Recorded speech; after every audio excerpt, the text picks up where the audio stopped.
Kyo. On est avec Benoît et Florian du groupe Kyo ce soir pour le concert RTL2 Pop Rock Live. Merci beaucoup. Est-ce que vous vous attendiez à une effervescence aussi grosse après un retour comme ça avec un comeback? Est-ce que vous pouvez nous parler un peu de vos attentes à propos de ça? C'est vrai que la pause a été si longue que les attentes on n'en avait pas vraiment en fait. Souvent on s'est dit on sait pas si les gens qui nous écoutaient à l'époque sont pas complètement passés à autre chose.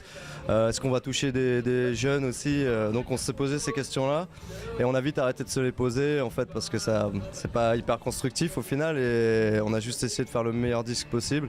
C'est la seule réponse que nous on peut apporter à ces questions là au final, c'est d'essayer de pas avoir de regrets et de faire les meilleures chansons possibles, les meilleurs textes et après ça comme tu sais hein, ça nous appartient plus, c'est le public qui décide et en l'occurrence on est soulagé parce que ça se passe très bien. Je pensais qu'il y aurait de l'intérêt mais là vraiment ça part super bien, les salles se remplissent, le titre passe beaucoup en radio et tout, donc c'est cool. La surprise elle vient surtout de ça, c'est Le Graal qui est une chanson qui ressemble pas du tout à ce qu'on avait fait à l'époque, tu vois, aux morceaux pour lesquels on était connus.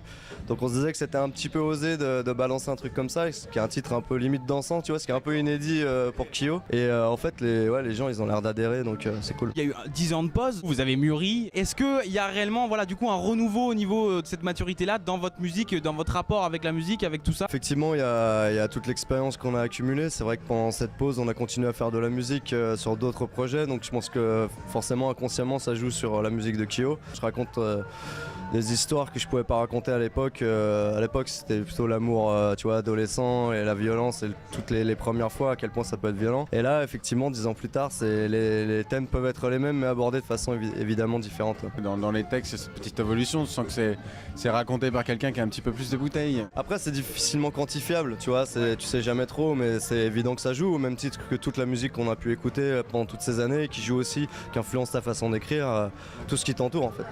C'est pas du tout la première fois que vous jouez à Bordeaux, évidemment, ça doit être 10-15 fois. Peut-être une dizaine de fois. Mais jamais pour Bordeaux Fête le Vin. Est-ce que vous êtes des amateurs de vin?